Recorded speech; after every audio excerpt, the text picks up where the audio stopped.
días, colegas. En nombre de la iniciativa Ciclos de Actualización para Periodistas CAP, de la Red Centroamericana de Periodistas y de la Oficina Regional para América Central y el Caribe del Alto Comisionado de Naciones Unidas para los Derechos Humanos, les damos la más cordial bienvenida a esta que es la segunda sesión de trabajo del curso especializado sobre libertad de expresión y mecanismos de protección. Les agradecemos mucho el tiempo que están dedicando a participar en este espacio de información. Esta mañana tengo mucho gusto en presentarles a Ángela Caro, abogada colombiana. Ella va a tener a su cargo la facilitación de la sesión de hoy con el tema Sistema Interamericano, Mecanismos de Protección para Periodistas. Ángela es abogada especialista en Derecho Penal y en Derechos Humanos. Es egresada de la Universidad Nacional de Colombia. Actualmente se desempeña como coordinadora legal en la Fundación para la Libertad de Prensa FLIP. Tiene una amplia experiencia en litigio estratégico de casos por graves violaciones a los derechos humanos y en el acompañamiento de procesos por vulneraciones al derecho de libertad de expresión ante instancias nacionales en su país Colombia y también ante el Sistema Interamericano de Derechos Humanos. Ángela Caro ha representado a periodistas y comunicadores sociales que han enfrentado amenazas y ataques por su trabajo y publicaciones. Así que sin más, pasamos con Ángela para su presentación y le agradecemos la disponibilidad para estar con nosotros esta mañana. Ángela, muy buenos días y te dejo en el uso de la palabra. Para mí es un gusto poderlos acompañar esta mañana compartiendo un poco pues de lo que es la experiencia también de la FLIP. La Fundación para la Libertad de Prensa es una organización colombiana que trabaja por promover un clima óptimo para el ejercicio del trabajo periodístico en Colombia, y a partir de esto pues ha desarrollado pues ya durante 27 años distintas acciones de litigio estratégico, incidencia en torno a pues garantizar condiciones óptimas para el ejercicio del trabajo periodístico. En el marco pues, de nuestras funciones, nosotros hemos acompañado casos ante instancias nacionales y ante el Sistema Interamericano de Derechos Humanos a partir pues, de los mecanismos que tiene el sistema para lograr esa protección a periodistas, y también pues, ha participado de otras formas de diálogo y de interlocución con el sistema interamericano en torno pues a la protección y las garantías que deben contar, con las cuales deben contar los periodistas para ejercer su trabajo en Colombia. También hemos podido tener pues la experiencia de compartir nuestro conocimiento con otras organizaciones y trabajar de la mano con otras organizaciones a nivel regional, pues también como un poco como una estrategia para impulsar a otras organizaciones también a hacer un trabajo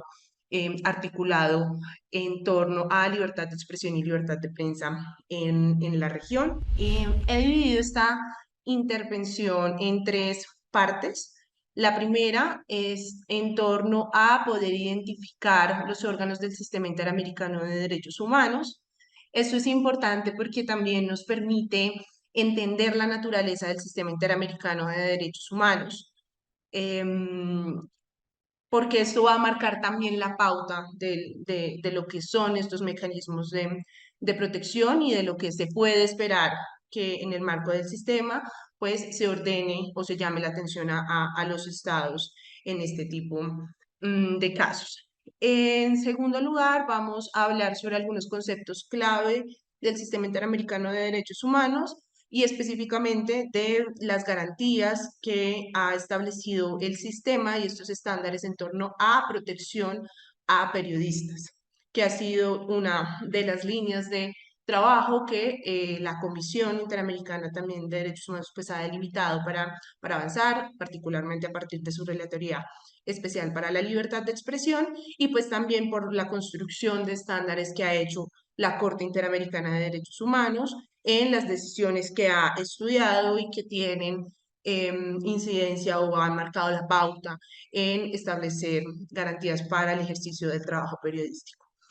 Y por último, vamos a hablar pues ya más en forma pues, de cada uno de los mecanismos que contempla tanto la Comisión Interamericana de Derechos Humanos como la Corte Interamericana de Derechos Humanos. Acá vamos a detenernos un poco también en algunos casos que también ya se han estudiado, tanto en medidas cautelares, por ejemplo, en la Comisión Interamericana de Derechos Humanos,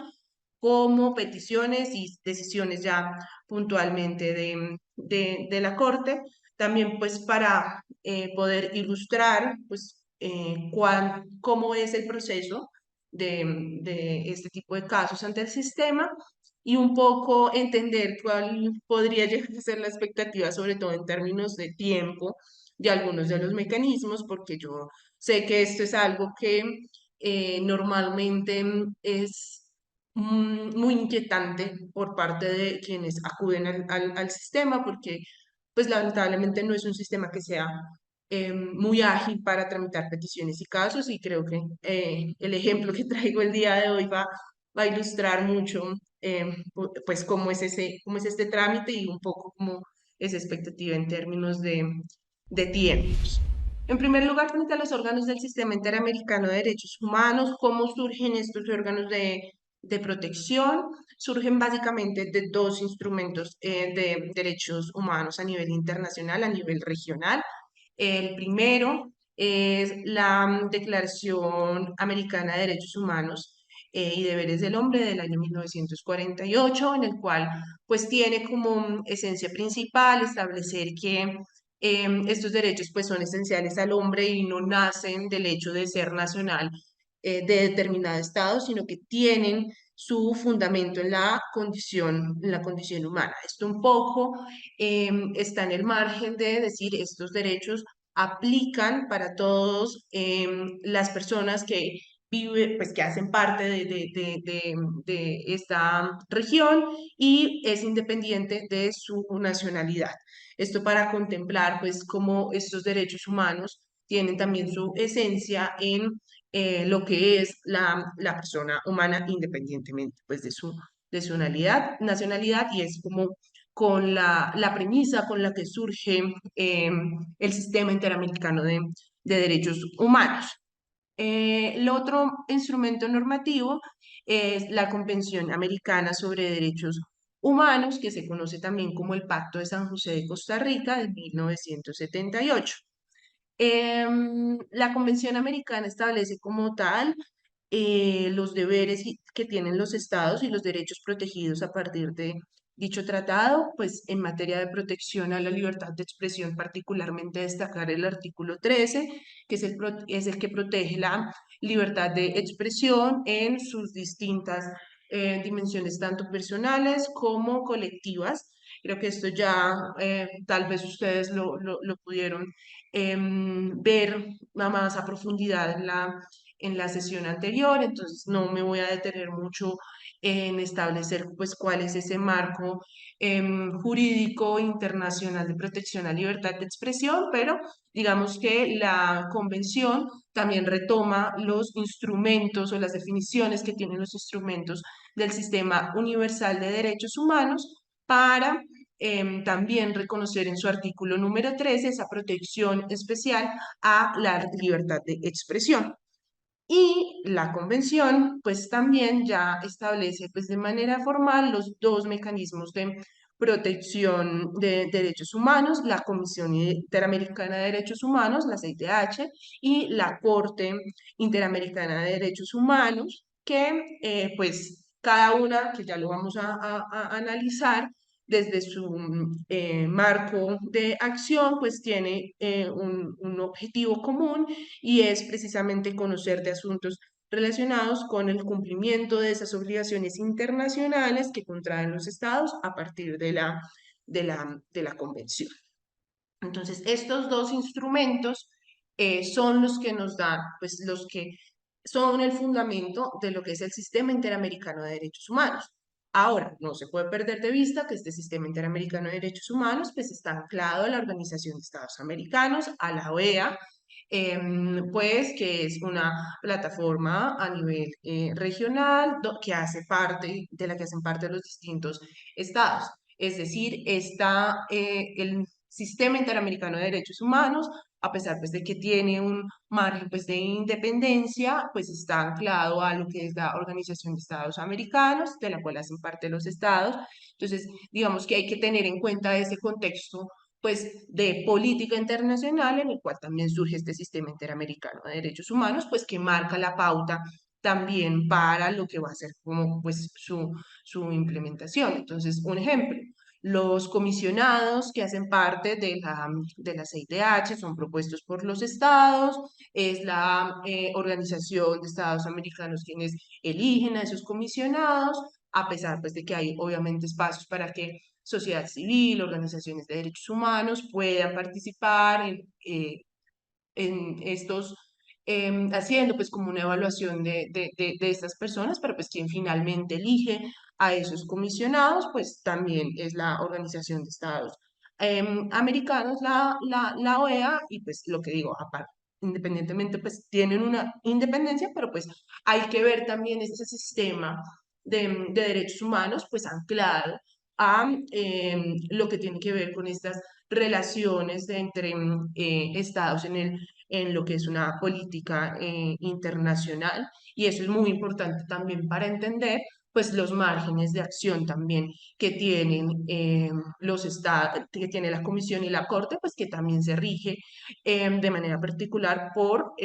esa Convención Americana y por el reglamento también que tienen cada una de estas instituciones y que da un margen de acción pues frente a lo cual pues ya se ha acordado con los estados para que sea pues su objetivo final en el marco de este sistema de protección a derechos humanos. Y que esto ocurre no solamente con el sistema regional, sino que también ocurre en los otros sistemas regionales, en el europeo, en el africano, de protección a derechos humanos. Son sistemas también muy similares que surgen de esas relaciones entre estados en torno a esa protección a derechos humanos. Entonces, como lo decía, pues tiene dos órganos principales, la Comisión Interamericana de Derechos Humanos, que particularmente se encarga de promoción y protección de derechos humanos en el continente en tres líneas esenciales. Una, monitoreo de situación de derechos humanos a lo largo de la región, que se realiza por distintas estrategias. Pueden haber visitas, por ejemplo, a los países para evaluar la protección de derechos humanos, visitas que tienen que ser autorizadas por cada uno de los países. Pueden realizar visitas temáticas, por ejemplo, acá en Colombia la última visita temática que se hizo como tal fue en el año 2019, 2021, perdón, en el marco de lo que fue el contexto de manifestaciones públicas en Colombia. También está la posibilidad de solicitar audiencias por parte tanto de los estados como de las organizaciones de sociedad civil o de oficio. Esto también puede ocurrir en los distintos marcos de sesiones de audiencias públicas que realiza la comisión. En promedio se están haciendo 4 periodos de sesiones, 3, 4 periodos de sesiones al año. Y en esos periodos de sesiones lo que hace la comisión es tanto tomar determinaciones particulares para, para casos, es decir, audiencias puntuales para determinar algunos casos, como también audiencias temáticas. Por ejemplo, nosotros desde la Fundación y en conjunto con otras organizaciones de derechos humanos de la región, este año solicitamos una audiencia a la Comisión Temática Regional para discutir sobre la situación de violencia y de protección pues, a el ejercicio de la labor periodística en la región, particularmente esa, pues la situación de riesgo que enfrentan los y las periodistas en la región. Hablamos de los países tanto pues, de Centroamérica como de Colombia, México y otras pues, realidades que resultan siendo problemáticas en términos de protección de estas garantías. También digamos que se ha realizado otra forma de realizar este mandato es líneas temáticas que ha definido la Comisión Interamericana, que son estratégicas. Particularmente estas líneas temáticas se ven reflejadas en las distintas relatorías que ha establecido la Comisión, particularmente en lo que tiene que ver con libertad de expresión y libertad de prensa. Pues está la Relatoría Especial para la Libertad de Expresión, que es una relatoría pues que tiene dentro de su línea temática particularmente ese monitoreo a esa situación que enfrentan los y las periodistas en la región. Y la tercera forma de realizar y de cumplir con este mandato tiene que ver con el sistema de medidas cautelares, peticiones y casos ante la comisión, que es tal vez uno de los puntos en los cuales más pues, nos vamos a detener más adelante y que tal vez pues, sea de mayor interés para ustedes. Y por otro lado, tenemos la Corte Interamericana de Derechos Humanos, que es uno de los tres tribunales regionales en el mundo de protección a derechos humanos. Y el objetivo principal de la Corte es aplicar e interpretar la Convención Americana a partir de los casos que son sometidos por parte de los estados. Y pues que también son sometidos por parte de la Comisión Interamericana de Derechos Humanos. Generalmente pues estos casos llegan por parte de la Comisión Interamericana de Derechos Humanos cuando, habiendo estudiado los casos en el procedimiento que vamos a ver más adelante, pues la Comisión Interamericana, habiendo dado unas recomendaciones para los estados, da cuenta de que los estados no han avanzado en el cumplimiento de esas recomendaciones. Es lo que ocurre generalmente. Al ver que no hay cumplimiento de las recomendaciones realizadas por la comisión, pues la comisión remite el caso a la Corte Interamericana para que sea estudiado. Es normalmente la forma como funciona este sistema. Y tanto a partir de ese monitoreo que ha hecho la Comisión Interamericana de Derechos Humanos, como del estudio particular de los casos, pues se ha establecido ciertos estándares a nivel de prevención, protección, procuración de justicia en casos de violencia contra periodistas, que sobre estos estándares también voy a hablar más adelante para tener un poco claro como de manera especial frente a qué temas se ha detenido tanto la Comisión como la Corte Interamericana de Derechos Humanos. Ahora, como lo mencionaba, pues una de las líneas temáticas centrales de la Comisión Interamericana de Derechos Humanos, pues es la relativa a libertad de expresión. Este año una relatoría que cumple 25 años, una relatoría que tiene como mandato principal realizar actividades de protección, de promoción de el derecho a la libertad de expresión y de pensamiento, que ha desarrollado distintos informes, tanto temáticos como de situaciones de país. Anualmente, por ejemplo, la comisión realiza, la relatoría realiza un informe sobre libertad de expresión, pues que se incluye en el informe anual general de la Comisión Interamericana de Derechos Humanos, donde se cuentan las distintas actividades de promoción del derecho a la libertad de expresión que realiza la Comisión Interamericana desde esta relatoría, y también se cuentan pues los distintos análisis y monitoreos que ha realizado la relatoría durante ese año respectivo. En líneas temáticas, digamos que la relatoría cuenta en su página web con distintos informes, tanto particulares como de temáticas. Es decir, por ejemplo, acá yo dejo en evidencia, cuenta con un informe sobre mujeres periodistas y salas de redacción, cómo es la violencia que enfrentan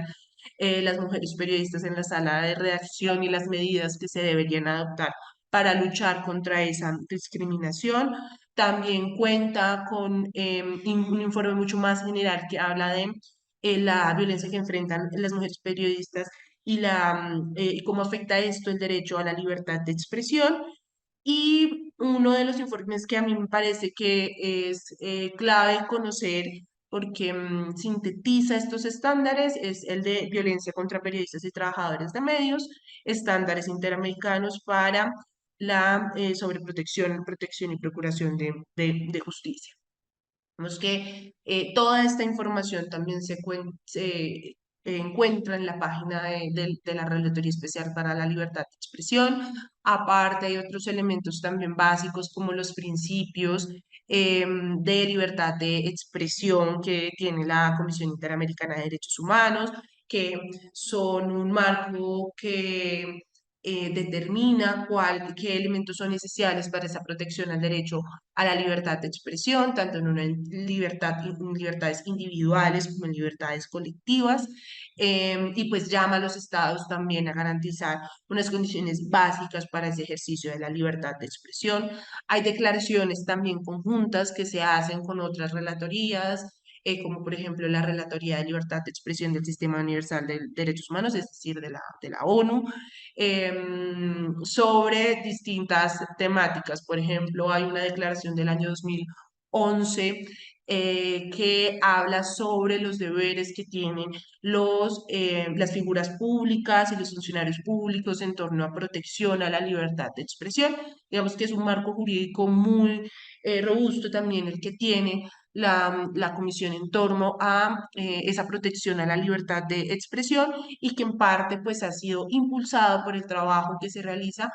en la Relatoría Especial para la Libertad de Expresión. Ahora, bueno, creo que hay unos conceptos que son básicos al momento de entrar a determinar o estudiar el sistema interamericano de derechos humanos. Aquí yo voy a dar,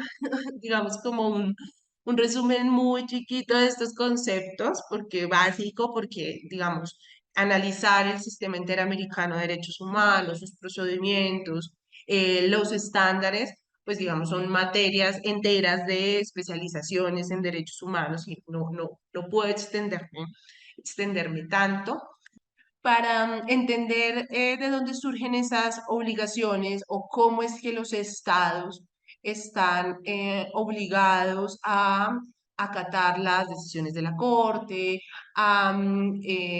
implementar las medidas que da la Comisión en sus informes de fondo de los casos y pues aplicar estos estándares y adecuar esos estándares normativos en el derecho interno, pues hay que tener en cuenta como garantía básica algo que nosotros, hay una serie de deberes y obligaciones de los estados que son generales. Acá especialmente me voy a detener en dos, que son la obligación de respeto y la obligación de garantía. Eh, entonces, a partir de la Convención se establece, Americana de Derechos Humanos, pues se establece que los estados están obligados a respetar esas protecciones que están establecidas, esos derechos que están establecidos en la Convención y a garantizar ese ejercicio en pleno. Y a partir de esa obligación de respetar y de garantizar, pues es que los estados en su conjunto, más allá de la institución que sea en el estado, es el estado el que tiene la obligación,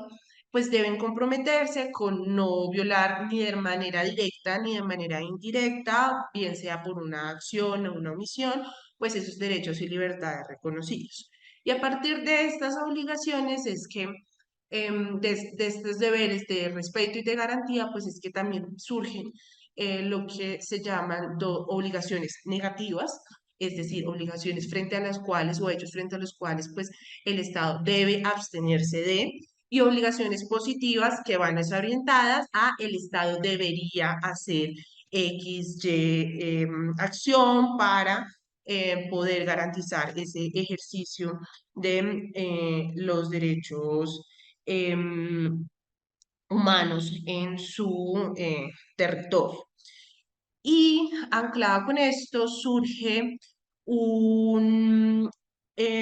concepto que es central para todo el sistema interamericano, tanto para la Comisión como para la Corte, y es el concepto del control de convencionalidad. Básicamente lo que nos dicen los artículos 1.1, 22 y 29 de la Convención Americana de Derechos Humanos es que el control de convencionalidad pues es una herramienta que obliga a los estados a concretar esas obligaciones de derechos humanos que están establecidas pues tanto en la convención como en otros instrumentos de derechos humanos que han surgido en el marco del sistema interamericano. Y aquí también hago un paréntesis, no es que solo exista la Convención Americana de Derechos Humanos, sino que aparte el sistema interamericano de derechos humanos pues también ha tenido otra serie de convenciones que han ratificado algunos estados y que son aplicables tanto pues en los procedimientos a comisión como a Corte Interamericana y que se refieren a temáticas pues particulares. Un ejemplo, la Convención Americana para la Prevención de la Tortura. Otro ejemplo, la Convención Americana para prevenir y sancionar la violencia contra las mujeres, más conocida como la Convención Belén do Pará. Hay distintas convenciones pues, que han surgido en el marco del sistema interamericano. No puedo entrar en detalle de todas, pero pues la básica es la Convención Americana de Derechos Humanos. De hecho, este paréntesis, pues el control de convencionalidad lo que viene a establecer es precisamente cómo los estados aterrizan en su marco normativo, en su marco interno, esas obligaciones que no solamente están en la Convención Americana de Derechos Humanos, sino en el resto de convenciones y tratados de derechos humanos que también han ratificado los países. Entonces, básicamente, esta es una herramienta por la cual se puede analizar si esas prácticas que están a nivel nacional en cada uno de los estados en materia de protección del derecho internacional de los derechos humanos se cumple o no se cumple. Em, Se dice que pues el control de convencionalidad se hace en dos vías, tiene dos momentos, digamos, de aplicación. em, y uno es en el ámbito nacional y el otro en el ámbito internacional. En el ámbito nacional, pues este es el análisis que debe hacer cada uno de los estados, que esto es una obligación frente a esa compatibilidad de las normas internas de ese derecho internacional de los derechos humanos. Entonces, aquí los estados pues pueden adoptar distintas acciones para estar alineado, que su marco jurídico interno esté alineado con esos estándares. Entonces, pueden revocar normas de orden jurídico interno, pueden realizar interpretaciones de esas normas de manera armónica, pueden ajustar las actuaciones que tienen las distintas entidades. Acá voy a dar un ejemplo. No sé, se me ocurre como que puedan promover una directiva para ajustar los estándares de investigación de casos de violencia periodística. O pueden modificar esas prácticas también, porque consideran que sean contrarias al derecho. Y por otra parte, en el marco de esa aplicación del ámbito internacional, pues los que hacen ese control de convencionalidad, pues es la Corte Interamericana de Derechos Humanos, pues porque es el órgano al final encargado de aplicar o interpretar la Convención Americana de Derechos Humanos. Y en este caso, a partir de sus sentencias, la Corte puede ordenarle a los estados que haga modificaciones de normas contrarias a la Convención o interprete una determinada norma del orden interno a partir del estándar que está estableciendo. Entonces, por ejemplo, en una serie de casos que ha venido estudiando la Corte en torno a procesos litigiosos o que nosotros denominamos de acoso judicial contra periodistas, la Corte ha establecido algunos estándares para la interpretación de cuándo proceden este tipo de procesos o no, o ha establecido que deben haber modificaciones a normas que puedan ser restrictivas también de la libertad de expresión y de la libertad de prensa.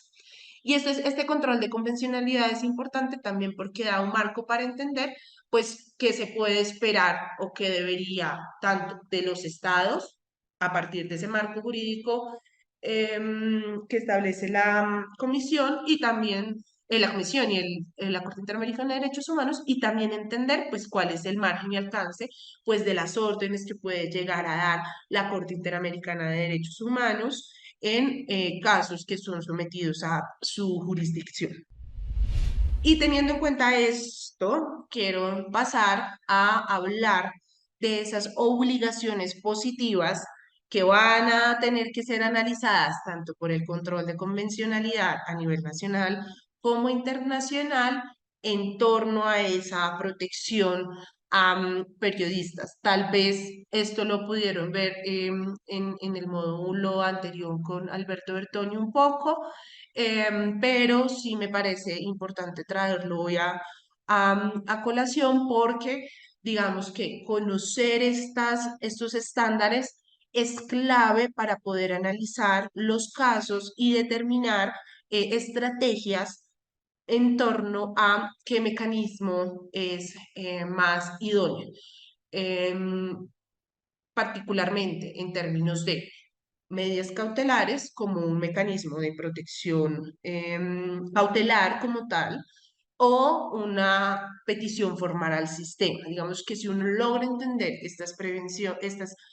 obligaciones y marcarlas y determinar de manera estratégica, caso a caso, cuáles son las que se están desconociendo y en qué nivel de grado de afectación y de poder determinar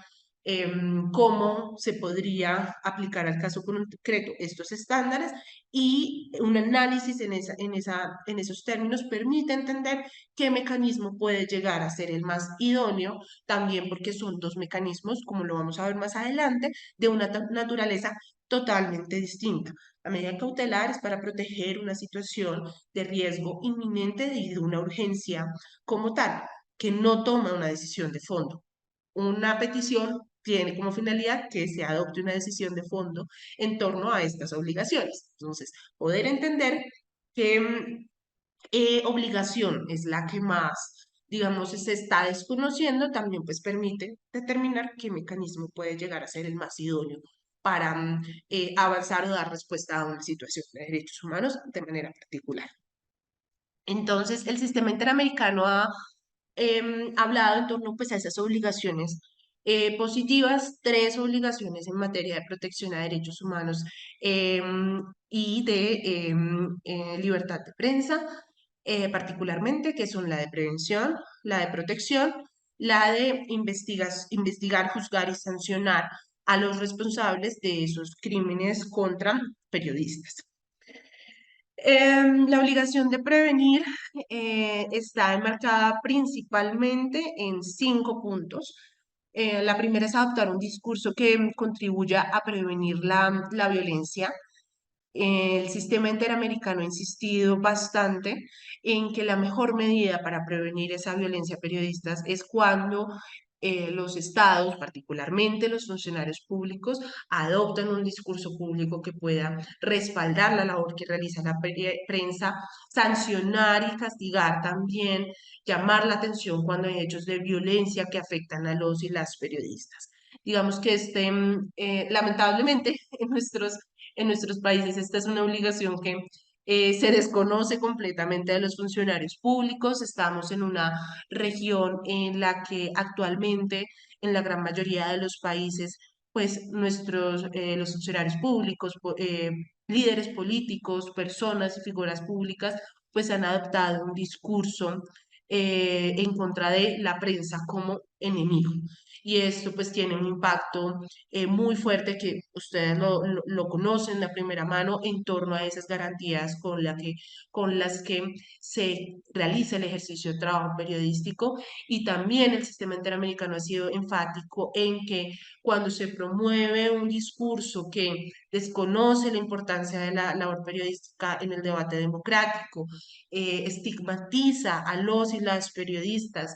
de manera infundada, se cuestiona la veracidad de los contenidos, la imparcialidad, pues es un discurso que al final pues termina siendo habilitante para que se cometan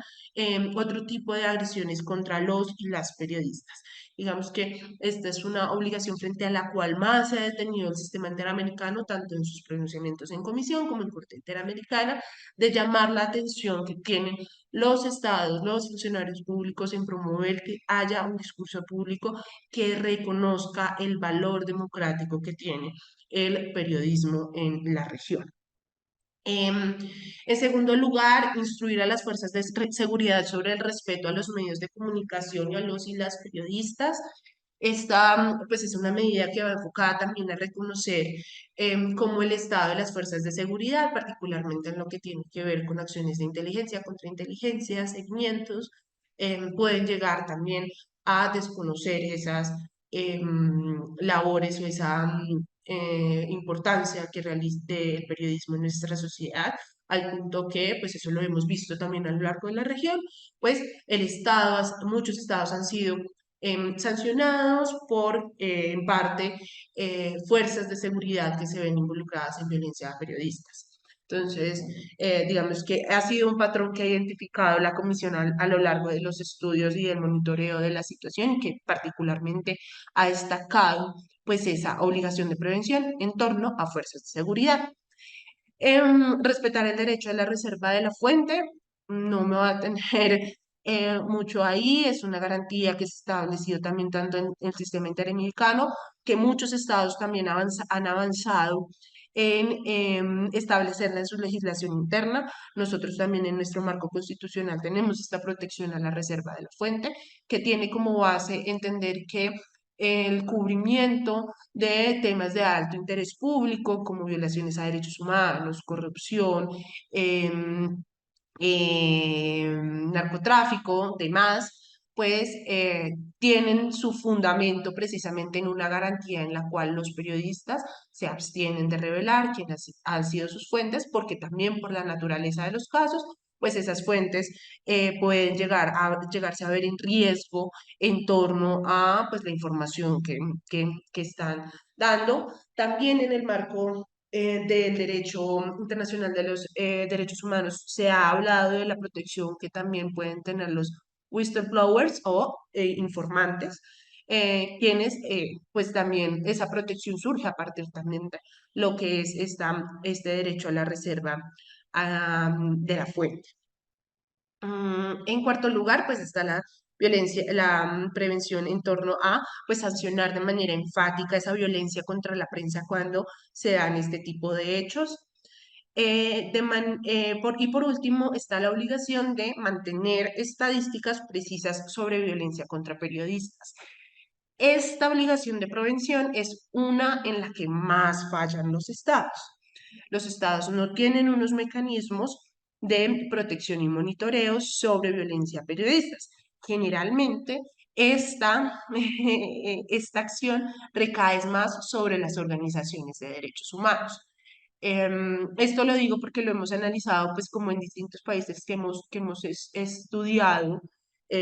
cómo pues hacen esta documentación. No hay estadísticas claras. Pueden existir estadísticas tal vez por entidades, ejemplo, Fiscalía o Ministerio Público, como lo llaman en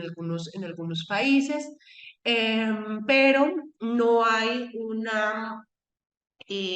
unificación como tal pues de estas cifras, y esto es preocupante en punto a que es con unos diagnósticos de esa violencia con los que se puede hacer política pública en torno a prevención y protección y procuración de justicia. En torno a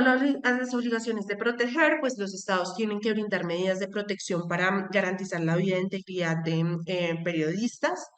Y esas medidas de protección pues tienen que adecuarse a condiciones individuales para cada periodista, teniendo en cuenta enfoques interseccionales que pueden existir, como género, raza, analizar los temas de cubrimiento, analizar el lugar donde ejercen el trabajo periodístico, los factores de riesgo, los actores que pueden generar esos factores de riesgo.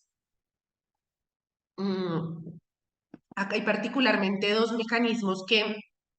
han sido pioneros en la región en torno a protección, el mecanismo mexicano, el mecanismo colombiano, con sus pros, con sus contras, con sus fallas, pero pues son dos mecanismos que ya han tenido, tienen pues digamos una experiencia consolidada y han servido de referente un poco para otros mecanismos. Regionalmente avanzan otras iniciativas, por ejemplo, avanza en este momento el mecanismo de protección en Ecuador, el diseño de ese mecanismo de protección, pero pues estos mecanismos están orientados a partir de estas obligaciones de protección. La obligación de investigar, juzgar y sancionar a los responsables de los crímenes contra la prensa. Acá hay particularmente cuatro, hay más, pero las más esenciales, digamos, son estas cuatro, que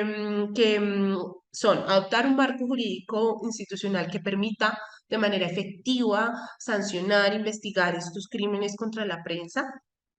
Em, Particularmente algo con lo que en Colombia hemos discutido y luchado mucho con la Fiscalía es que ese marco institucional contemple medidas especiales para investigar la violencia contra periodistas. No es lo mismo cómo se investiga una violencia contra un defensor de derechos humanos, líder ambiental, a cómo se puede investigar una violencia hacia un periodista, porque tiene focos diferentes y tiene unos elementos esenciales en torno a protección a libertad de expresión y libertad de prensa que se deben analizar en los planes metodológicos de investigación que adelantan las autoridades públicas. Se deben efectuar investigaciones en un plazo razonable. Se deben remover obstáculos para que esa investigación pues avance y se debe facilitar la participación de las víctimas por medio pues de marcos normativos que contemplen unas facultades amplias para el desarrollo de esas investigaciones y de esos juicios. Ahora, pues teniendo como base esa serie de mecanismos y de protección,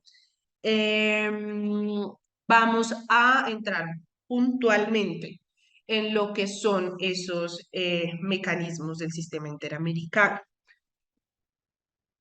Como lo mencionaba un poco antes, la Comisión Interamericana tiene una de sus líneas para realizar pues, ese monitoreo a las situaciones de derechos humanos en la región, es el sistema de medidas cautelares, peticiones, casos. Yo lo divido acá en dos porque, digamos, son dos mecanismos diferentes, que es importante, que tienen unas diferencias sustanciales en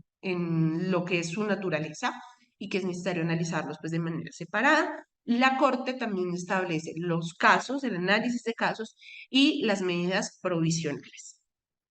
Entonces, empecemos por las medidas cautelares de la Comisión. Están establecidas en el artículo 25 del reglamento de la Comisión Interamericana y son un mecanismo que por su título es cautelar, es de una protección como tal de hechos y de situaciones graves y urgentes frente a un daño irreparable que tiene, que se origina pues en alguno de los estados, y a lo que está llamado este mecanismo es pues a que la comisión pueda advertir al Estado sobre esta situación y solicitar pues, que se tengan medidas para que se proteja a las personas que se proponen como beneficiarios de estas medidas. Y como lo decía, tiene dos funciones esenciales este mecanismo. Una función que es tutelar, que está ordenada pues precisamente a que sea como un mecanismo un poco más expedito y que pueda evitar un daño irreparable y preservar pues el ejercicio de derechos humanos. y una medida cautelar, y es que, como lo decía, este mecanismo lo que busca es que no se configuren otras violaciones a derechos humanos o no se eleve ese riesgo, y puede ser que esto se dé mientras se resuelve una petición que se encuentra en trámite ante el sistema. Es decir, en la práctica lo que puede pasar es que ante una vulneración inminente yo puedo solicitar la protección a partir de la medida cautelar, pero también puedo presentar, si ya se han configurado violaciones a derechos humanos, una petición formalmente ante la comisión. Entonces aquí hay que hacer ese análisis caso a caso. Si estamos ante un caso que es una situación grave y urgente, pero que no ha configurado daños o vulneraciones a esas garantías que protege la convención, o estamos ante una situación en la que ya se configuraron daños, pero aún la situación sigue siendo grave y urgente y se pueden configurar otros daños que resulten irreparables. Entonces, acá viene el análisis y es importante analizar estos casos de manera particular. Lo que ocurre generalmente en la región es que estamos ante esta situación como un poco más compleja de situaciones en las cuales ya se han configurado violaciones a derechos humanos y se puede acceder a la comisión, pero pues el trámite ante comisión de una petición, como lo vamos a ver adelante, es muy lento y se requiere en todo caso una medida cautelar para evitar sufrir unos daños a futuro que no se puedan reparar. Generalmente, las situaciones que enfrenta nuestra región en materia de libertad de expresión pueden llegar a estar en esas dos situaciones, tanto una configuración fáctica que permita solicitar una medida cautelar como ir tramitando una petición. Esto, lo que les digo, va a depender del análisis que se haga a partir de estos estándares que vimos anteriormente. Hay tres requisitos que establece ese artículo 25: gravedad, urgencia y daño irreparable. Gravedad, que está relacionado con el impacto que puede tener sobre el derecho que se protege la situación. Es decir, la situación es grave porque puede, por ejemplo, llevar a un escenario de autocensura, en algunos casos de libertad de prensa y libertad de expresión. Es grave porque se está poniendo en riesgo la integridad física del periodista. Entonces, aquí lo que se busca es hacer más un análisis de la gravedad de la situación en torno a la violación al derecho que se puede generar que está reglamentado pues en la convención. La gravedad de cómo ese hecho pues resulta siendo grave para poner en riesgo ese derecho. La urgencia, que se determina a partir de la inminencia del riesgo en la materialización. Es decir, y ahí se tienen que analizar en urgencia varios factores: el contexto en el que se ejerce, si hay hechos que antecedan a la situación que se está reportando y que pueda hacer más factible esa predictibilidad de la configuración de una violación a esos derechos protegidos por la convención. Entonces, aquí lo que se busca es determinar, frente a esa gravedad de esa violación a la convención, hay un estado de urgencia porque es inminente esa configuración de esa violación. Y por último, la comisión evalúa el daño irreparable, es decir, que se puede configurar una violación de afectaciones que no son susceptibles de una reparación o de una reparación adecuada. Generalmente nosotros acá hablamos mucho del tema de cómo se pueden configurar escenarios de autocensura, en los cuales pues es muy difícil, pues que cuando estos escenarios se dan de manera prolongada, pues es muy difícil dar una reparación a esa información que se deja de percibir, a ese ejercicio de la labor periodística que se deja de hacer, o cuando estamos ante situaciones de un riesgo inminente de una afectación a la vida e integridad de un periodista, pues no hay una forma adecuada para reparar cuando se está ante esa inminencia de que el periodista no esté en una situación de riesgo extrema en la cual pues está un poco entre la vida y la muerte, porque sabemos que en nuestra región hay estas situaciones. Entonces, acá es lo que se busca en este requisito es, en ejemplo, llegar a darle a a la comisión información frente a esa posible afectación que no es susceptible de una reparación. Ahora, en torno a estos tres mecanismos, aclarar una serie de cosas. Uno, no es un mecanismo que exija a las personas que acuden a él que hayan agotado recursos internos. Es decir, esto es un requisito para las peticiones, porque el Sistema Interamericano de Derechos Humanos, como se estructuró, no se estructuró como una cuarta instancia cuando ya se han agotado todas las instancias a nivel nacional o como una instancia como alterna, sino como un mecanismo que lo que busca es precisamente dar respuesta a esas situaciones frente a las cuales pues el Estado no ha atendido de manera diligente e integral e implementando esos estándares. Entonces es un mecanismo pues básicamente también excepcional frente a ese análisis y a los casos que llegan. No todos los casos, y esto pues yo creo que ustedes lo saben también, pues no todos los casos van a ser estudiados por la comisión tiene unos criterios, como por ejemplo estos tres criterios para medidas cautelares, para pues determinar si establece y estudia una petición o un caso. Pero particularmente en el tema de medidas cautelares, pues como es una situación de urgencia, de gravedad, pues no se requiere formalmente que las personas que acuden a este mecanismo pues hayan agotado los recursos internos. Ahora, desde nuestra visión de litigio estratégico, porque también nos ocurre que frente a una determinada situación, nos encontramos con periodistas que de una nos dicen como, no, yo no quiero nada acá en Colombia, yo quiero que de una vez ustedes me ayuden a presentar un trámite ante la Comisión Interamericana de Derechos Humanos. Es importante analizar estos criterios de cara también para acudir al sistema, porque también un poco la respuesta lenta del sistema obviamente tiene que ver con una serie de falencias a nivel estructural, pero también hay una responsabilidad de que si no se comprende la figura, pues se puede llegar a someter cualquier situación que por recursos internos se podría solucionar al sistema y esto lo que hace es que pues el sistema tenga un retraso y colapse también al momento de estudiar esas solicitudes. Entonces,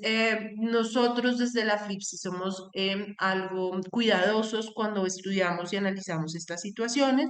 porque pues también el sistema tiene unos tiempos de respuesta y que anticipo que no son muy, que no están dentro de la misma lógica de prazo razonable que defiende la misma comisión, pero que también pues va de la mano con que hay que saber cómo utilizar estos mecanismos y en qué situaciones de gravedad y urgencia los mecanismos internos no son como tal los mecanismos idóneos para resolver.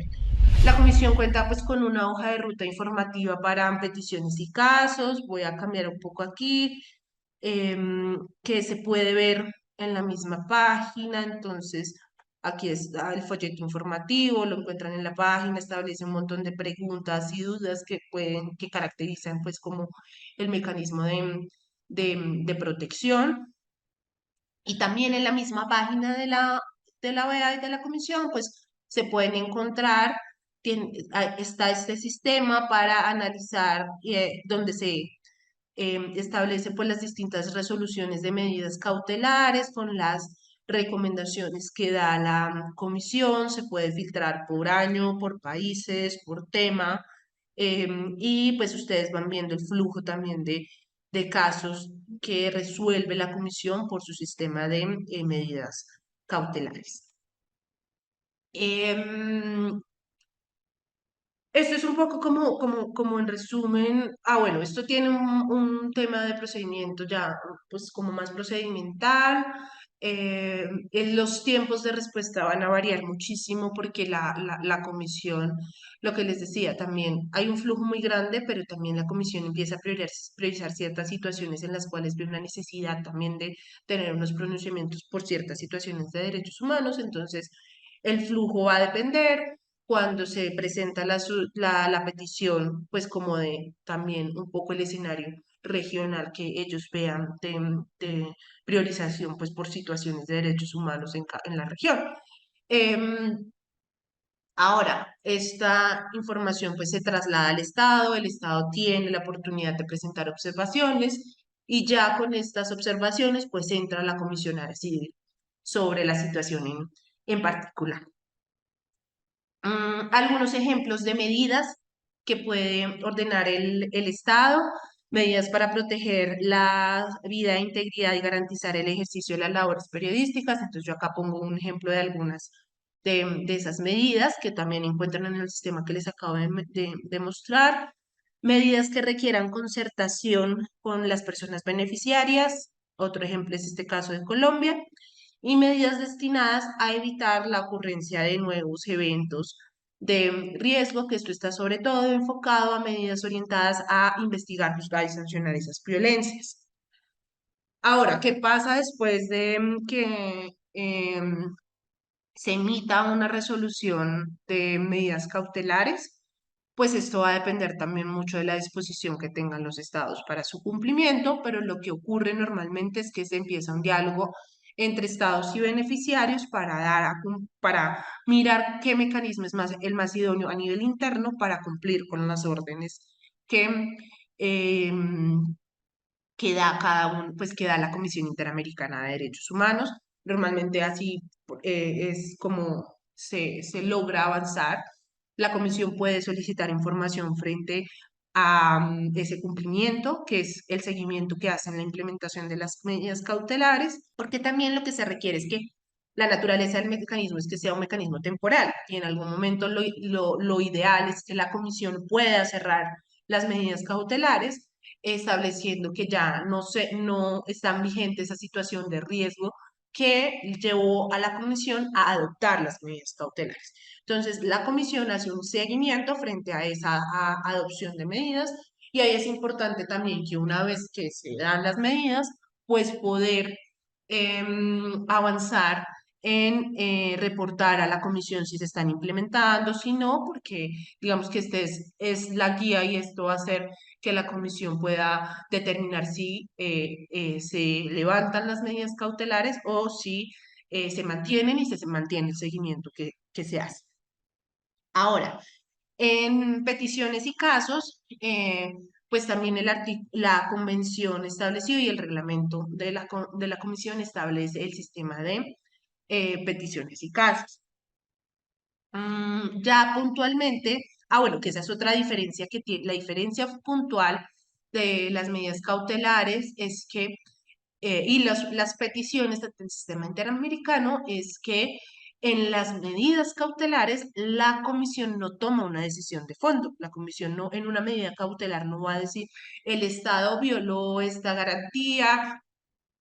ha desconocido esta otra. No, lo que va a decir es, como vemos con preocupación, esta serie de hechos que pueden llevar a esta afectación. Por tanto, solicitamos que el Estado haga estas cosas para evitar esa vulneración. Aquí en la petición de estudio de casos, lo que ya se busca es que la comisión declare que el Estado XY incumplió con su obligación establecida en la Convención sobre determinado derecho. Entonces, aquí tenemos como tres fases esenciales. Claro, aquí hay un montón de fases, digamos, como intermedias, pero lo más como esencial del trámite de peticiones y casos es la petición inicial, que tiene que tener unos requisitos establecidos en el artículo 28.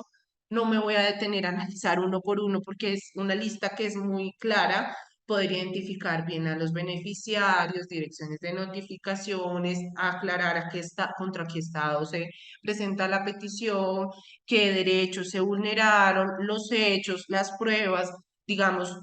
eso está establecido en el artículo 28 del reglamento de la convención. de la comisión, perdón, no me voy a detener como a que los miremos uno por uno, pero pues básicamente es la petición formal frente a la cual yo sustento que el Estado incumplió su garantía de protección al periodista y esto hizo que el Estado, ante un riesgo inminente de violencia, no actuara y por tanto, estoy dando un ejemplo, se agredió al periodista y lo asesinaron.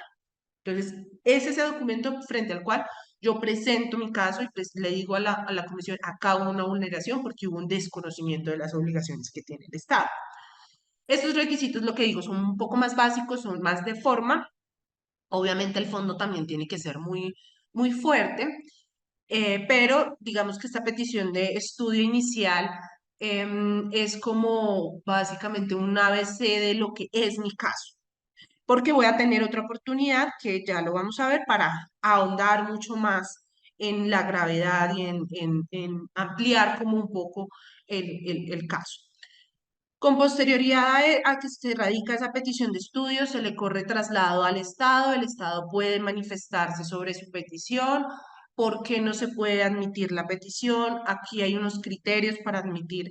la petición que están en el artículo 46, ya entrando hasta a la fase de admisibilidad. Sobre todo acá lo que se busca es determinar que se hayan agotado los recursos internos, porque lo que normalmente alegan los estados es como aquí lo que se busca es que la comisión sea una cuarta instancia y no es el mecanismo, este mecanismo no está diseñado para eso. Digamos que es normalmente la argumentación que uno encuentra cuando los estados le comunican a la comisión pues sus observaciones frente a la petición. En esta etapa interpetición y ya el informe formal de admisibilidad, pueden pasar años, lo vamos a ver más adelante, pero en esos años es importante mantener a la comisión informada sobre lo que va pasando en el caso. Y también el Estado lo hacen los beneficiarios, y aquí es importante como que haya un flujo de información también para la comisión frente a esas vulneraciones de derechos humanos que se mantienen, sobre todo particularmente desde nuestra experiencia, en lo que tiene que ver con el componente de justicia, si avanza, si no avanza, porque es una de las garantías frente a las cuales también más se acude al sistema interamericano, la violación a garantías fundamentales en torno al debido proceso. Cuando la comisión ya determina, en esta etapa de admisibilidad, puede haber un informe de admisibilidad o uno que determine que el caso no cumple con esos requisitos para ser estudiado por el Sistema Interamericano de Derechos Humanos. Frente a esa decisión no hay recurso, pero digamos que el sistema no cierra la puerta para que se pueda presentar una nueva petición, supongamos con otros hechos que no se hayan dado a conocer. Por eso es que esa petición tiene que ser también en todo caso muy sólida y que garantice como un amplio margen de presentar a la comisión esa vulneración de derechos humanos. Cuando hay un informe de admisibilidad, se abre la etapa de fondo. En la etapa de fondo, quienes presentaron el caso van a tener un plazo de 3 meses iniciales que se pueden prorrogar para presentar sus observaciones de fondo a la comisión, es decir, en este informe de admisibilidad la comisión determina qué violaciones va a estudiar y en ese informe, en esas solicitudes pues ya de fondo, las personas que someten, las personas, organizaciones que someten el caso pueden volver a hacer énfasis frente a ese marco que ya delimita la comisión de estudio. Em,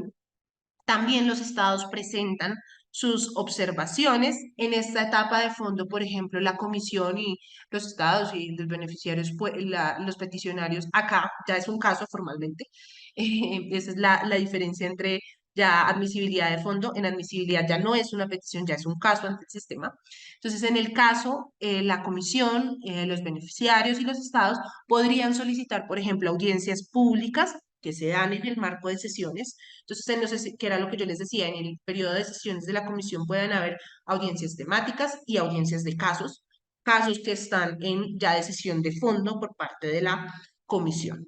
Y lo que ocurre al final es que pues, la comisión emite un informe de fondo sobre esas violaciones que analizó. Si los estados aceptaron la jurisdicción contenciosa de la Corte, porque no todos los estados han aceptado esa jurisdicción, pues cuando se informa, se notifica el informe de fondo cuenta con una serie de recomendaciones para los estados, y lo que hace es que la comisión analiza esa situación,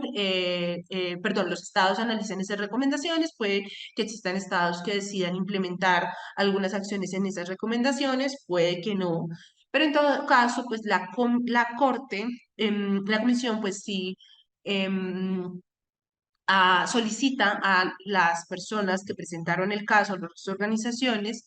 que den a conocer cuál es su posición frente al sometimiento del caso ante la Corte.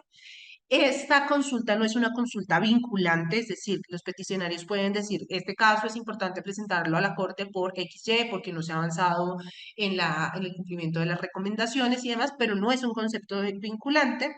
Y ya la comisión, pues si considera, analizando pues la posición de las víctimas y determinando si hay avances en el cumplimiento de las recomendaciones, pues somete el caso a la jurisdicción de la Corte Interamericana. Lo mismo, la comisión cuenta con bastantes folletos ilustrativos de cómo presentar casos, cómo funciona el sistema de peticiones y casos, que están disponibles en la página web. Recomendaciones pues son varias, pueden ser sobre cesar actos violatorios a derechos humanos, establecer hechos y llevar a cabo investigaciones oficiales. Acá les dejo como algunos ejemplos de casos de violencia a periodistas que ha emitido la comisión, en un caso de Venezuela, en un caso de Colombia, reparar los daños ocasionados para evitar su repetición. Entonces, aquí, por ejemplo, en este caso también de Venezuela, pues se dan las medidas para garantizar el tema de renovación de frecuencias de radio y televisión, pues queda sobre uno de los puntos esenciales sobre los que versaba el caso. Y bueno, una vez sometido el caso ante la corte, digamos que el proceso ante corte es un poco más ágil. Viene una etapa escrita y viene una etapa oral. Una etapa escrita que más o menos es de puede llegar a ser de unos em, 6, 8 meses, en la cual pues se intercambian distintos escritos, tanto de la parte beneficiaria, de la parte del Estado, se establece quiénes se van a escuchar como peritos, como testigos, las distintas pruebas que se va a llevar en el marco del proceso ante la Corte, y la etapa oral, que está establecida en también el reglamento de la Corte, y es donde se escuchan en los periodos de sesiones de la Corte las distintas pruebas testimoniales, periciales, se hacen unos alegatos de conclusión, los jueces tienen la oportunidad de elevar pues preguntas a peritos testigos, y ya finalmente pues con culminada esta etapa, se da un plazo para que se presenten alegatos escritos, pues que son más, porque el tiempo en audiencia es más corto, y finalmente pues la Corte adopta un fallo definitivo frente a la decisión. Em, estos periodos de sesiones, pues la comisión los tiene también establecidos año a año. En este momento, por ejemplo, perdón, la Corte. La Corte está sesionando, está en periodo de sesiones, un periodo de sesiones que se puede adelantar tanto en la sede de la Corte Interamericana, que es en Costa Rica, a partir del Pacto de San José de Costa Rica, o pueden ser en otros países que inviten a la Corte también a sesionar. Entonces, en este momento se está adelantando un periodo de sesiones de la Corte Interamericana en Colombia, porque Colombia invitó a la Corte a que sesionara casos acá. Hay otra etapa después de que se emite el fallo, que es la etapa de seguimiento. Quisiera contarles desde nuestra experiencia uno de los casos que hemos llevado en un litigio estratégico que terminó ante la Corte Interamericana de Derechos Humanos con una decisión pues que es novedosa en el sistema regional de derechos humanos, porque es la primera decisión en la cual la Corte analizó los impactos diferenciados que tienen, a los que se ven expuestas las mujeres periodistas en su condición de mujeres. Y lo que hace la comisión, pues en la Corte al final en su sentencia es determinar cómo en efecto hay unos impactos diferenciados que se ven en una doble vía. Uno, pues por el hecho de ejercer la labor periodística,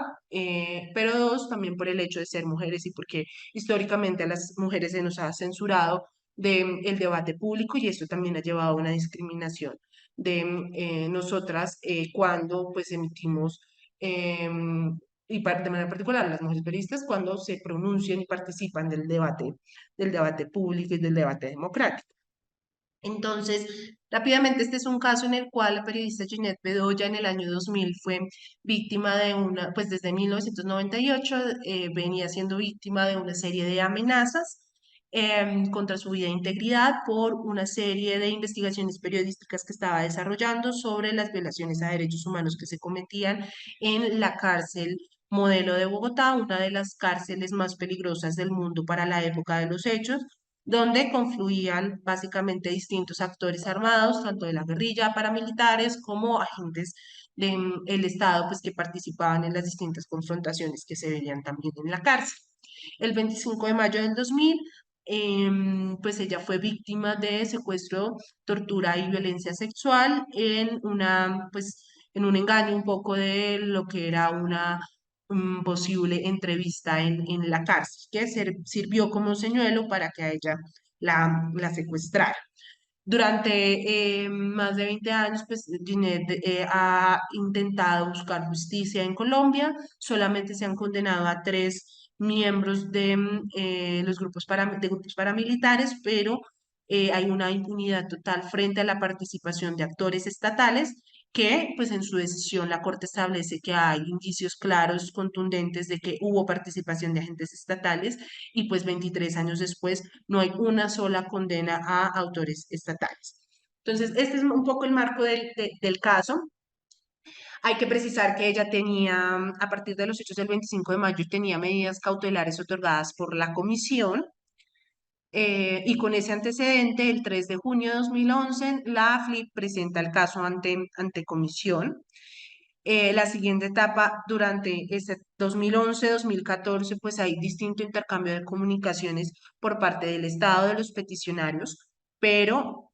4 años, 3 años después, se emite el informe de admisibilidad, que es como la primera decisión en la cual se dice sí. Es un caso que cumple con los requisitos para ser analizado por parte de la comisión. Durante 2014-2019, pues hay también distinto trámite, también escrito de información. Se realizó en 2016 una audiencia pública cuando ya se estaba en esta etapa de fondo. Y la siguiente decisión se toma el 30 de enero de 2019, que es el informe de fondo, es el informe 150 del 2018 en que se encuentra que el Estado es responsable de la violación a los derechos a la vida, integridad, libertad personal, vida privada, libertad de expresión, igualdad ante la ley, a las garantías judiciales y a la protección judicial en perjuicio de la periodista. Y finalmente este caso es sometido a la jurisdicción de la Corte en julio de 2019. Es decir,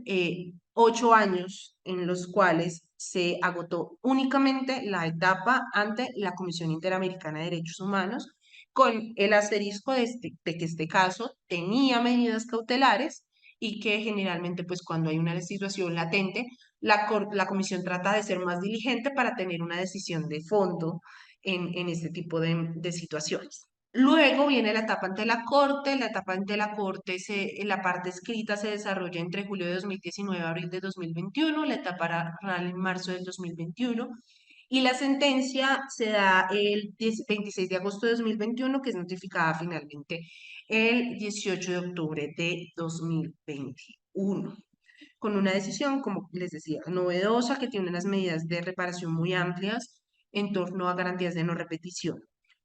Yo creo que este caso ilustra muy bien lo lento que puede ser el sistema interamericano de derechos humanos. Nosotros tenemos otro caso de otros dos periodistas que fueron asesinados en abril de 1991 acá en Colombia y que pues nosotros alegamos la responsabilidad del Estado. Nosotros también en 2011 presentamos la petición y solamente hasta agosto de 2021 hubo informe de admisibilidad. Solamente, o sea, vamos hasta ahora en esta parte del informe de admisibilidad de un caso que fue presentado para la misma fecha, más o menos en la misma fecha que este caso que ya tiene una decisión ante la Corte. Entonces, ese es un mecanismo que hay que tener en cuenta. El sistema interamericano no es un sistema que vaya como de manera muy rápida, sino que es lento, así tiene también un flujo de demanda muy alto por parte de todas las situaciones que se ven en los países. Ya para terminar, solamente como algunos consejos que nosotros tenemos desde nuestra experiencia al poder determinar acciones de litigio estratégico. Primero, hay que determinar recursos necesarios para el desarrollo del caso. Inevitablemente se requieren de unos recursos, pues también de conocimientos. Si bien el sistema ha avanzado en tener herramientas que permitan que no necesariamente un abogado, una organización que tenga un abogado se acerque al sistema, pues sí hay unos recursos que van a ser necesarios. Documentar las condiciones en contexto, detallar afectaciones a libertad de expresión y de prensa, tanto en dimensiones individuales como colectivas que generan estas afectaciones, y ser muy detallados en analizar el material probatorio con el que se cuenta para dar por probados estos hechos de vulneración. Esto es lo que les decía, una introducción muy, muy, muy rápida a lo que son estos mecanismos de protección. Ángela, muchísimas gracias. Súper completa tu presentación y creo que nos quedó muy claro cómo está organizado el sistema y cómo lo podemos utilizar.